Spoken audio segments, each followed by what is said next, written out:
The Truth Concerning Israel, Kabbalah and New Life Wisdom. Written by Kabbalah and New Life Wisdom, March 26, 2024.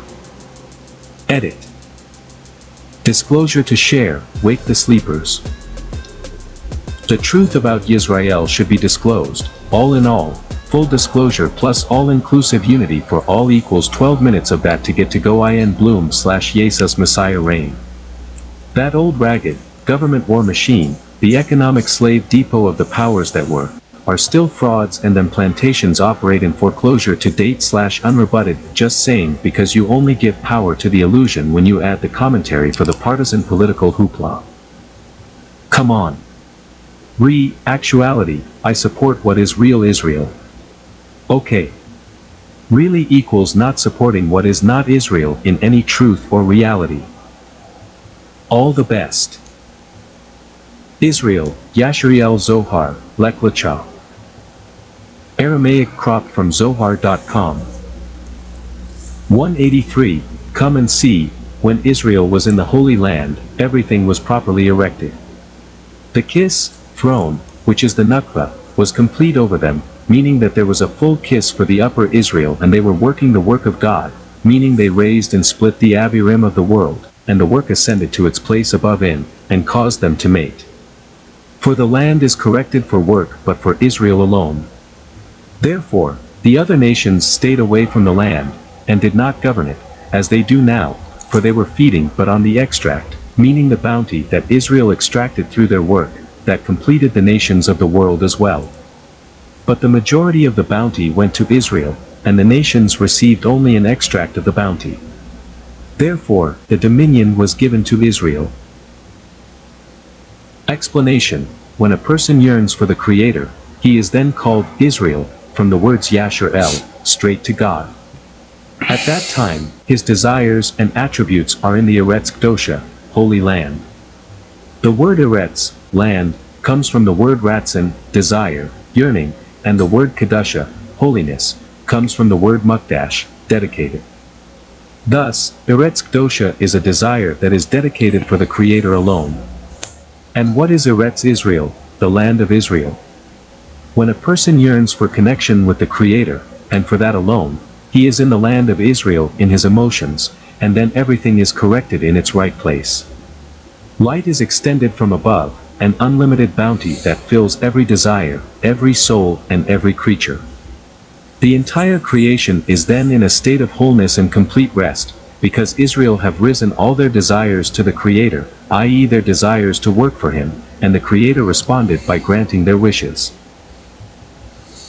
The land of Israel can be corrected and bear fruit only when the people of Israel dwell in it and no other nation.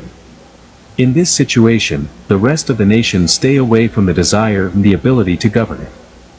The reason for that is that the rest of the nations cannot live off its fruit, i.e. the abundance that comes from above as a result of Israel's work for the Creator.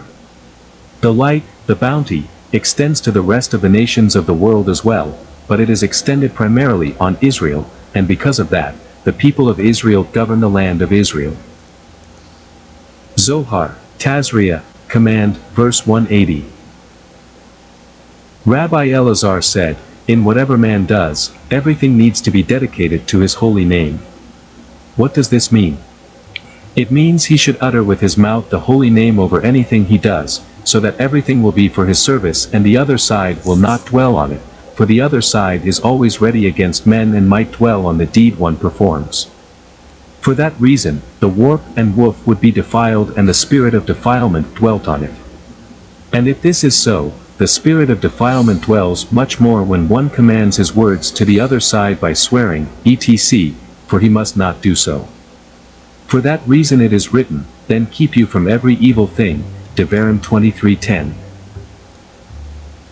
Reflections from Naomi H. Fred Gant, 2020, The Relation Between Spinoza's Monism and Kabbalistic Monotheism. For Kabbalists, the essence of divinity, or God, is found in everything. There is nothing existing that hasn't come into being from God, there is nothing existing outside of Him, and so, all things are linked to one another by their connection to God.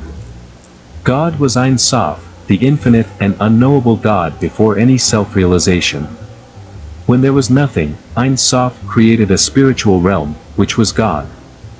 Then beginning emanated, building itself a glorious palace, a palace called God, Matt, 1996, pgs.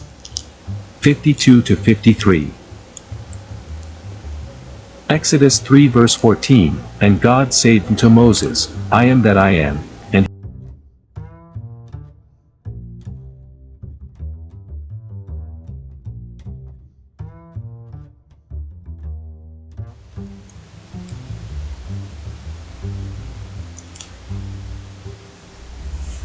the larger a man's egoism, the more light he is able to receive, provided there is a screen to match his egoism.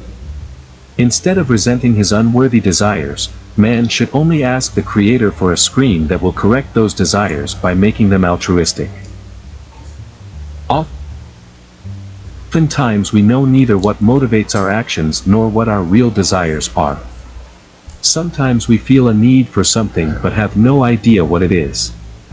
Man is in a constant dreamlike state until Kabbalah wakes him up and opens his eyes. Initially we do not even possess a genuine desire to receive pleasure. Kabbalah works with the spiritual desires, which are much more powerful than those of our world are. Thanks to the Kli's new intention, that desire to receive obtains a new form, desire to share, or more precisely, desire to receive for the sake of the Creator. Man now starts receiving in order to please the Creator. Upon discovering the difference between its own properties and the Creator's, Behinah Dalet feels shame. The screen set up by Malchut reflects the light and thus changes the intention. The essence of the desire to receive remains, but now it is receiving for the Creator's sake. Kabbalah is a logical science. Every phenomenon leads to a certain consequence, which in turn becomes a reason for the next, thus forming a chain of cause and effect connections. Our problem, however, consists in that we are not yet really connected to what we study. While reading about the spiritual worlds, the Partsufim and the Sphirot, we cannot yet feel them. There are two levels in Kabbalah studies. The first is for beginners, when there is no sensation of the material studied. After further study though, a Kabbalist receives a feeling of the phenomena and terms described in the book. Rav Michael Lehman, 5 Levels of Massacre, in The Science of Kabbalah, Tikka. Education.